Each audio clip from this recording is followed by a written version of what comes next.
Hello and welcome to another video.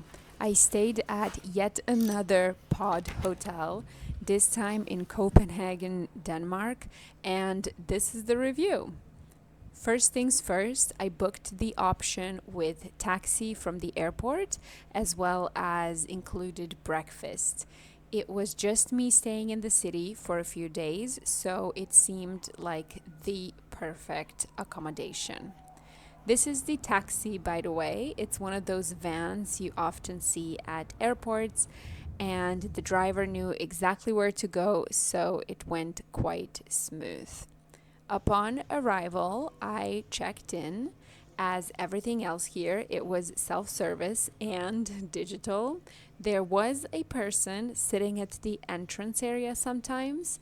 I assume in cases where there's challenges with check-in. However, when I arrived, it was empty. During the process, you pick up a wristband that will serve as a room key, which was a bit loose on my wrist, so I kept it in a pocket throughout my stay. Didn't want to risk it slipping off while out and about. Now, onto the room tour. There's not much content for it here since the room is very simple and small. However, I tried to film as many details as possible.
As for sound, yes, it's not entirely soundproof, but I found that the other guests were all very considerate and no one really made any noise.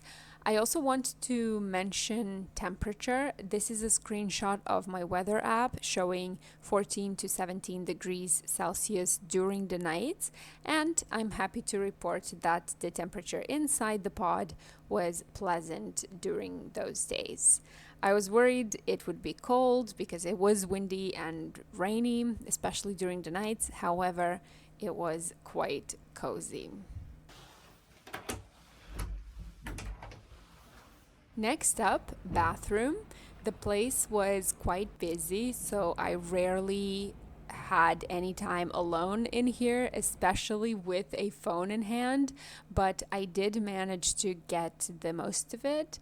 There were multiple separate bathrooms, each very similar to the other, with main amenities being showers, toilets, soap and body wash, hair dryers, and even a sauna.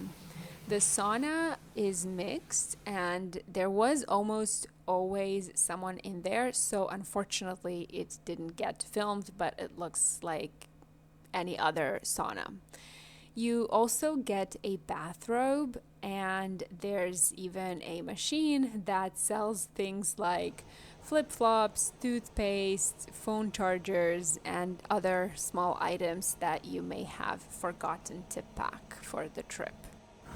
As for breakfast, which you saw included in the option I picked on booking, it's served in a nearby cafes. I went to 2 out of the 3 that were offered, and as you will see in a moment, they are quite similar.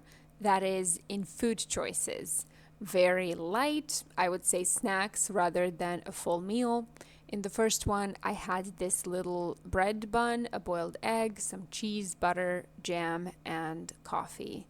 And apparently, they don't allow laptops on the weekends.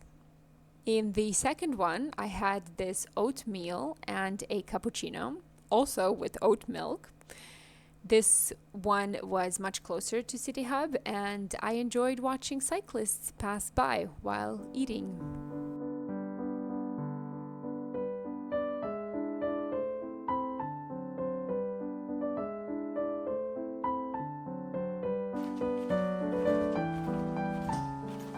Other than that, worth mentioning are the common spaces, which are all located in the entrance area, where luckily laptops were not banned. Quite to the contrary, lots of people were on their computers and there was plenty of space, of plugs to charge your laptop and so on. They also have a small office which you can use, and it was available at times. However, for the one meeting I had to join during this trip, it was taken, so I didn't get to go in. There's a coffee and tea machines, ice, a fridge, sink, and other useful stuff. Each of these can be used by swiping your wristband, which adds to your room bill.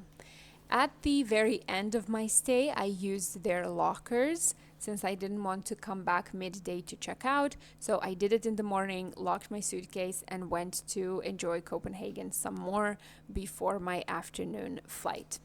All in all, I can wholeheartedly recommend this place.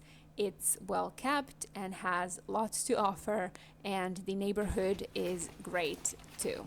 What is there not to like? Thanks for watching, and see you in the next video.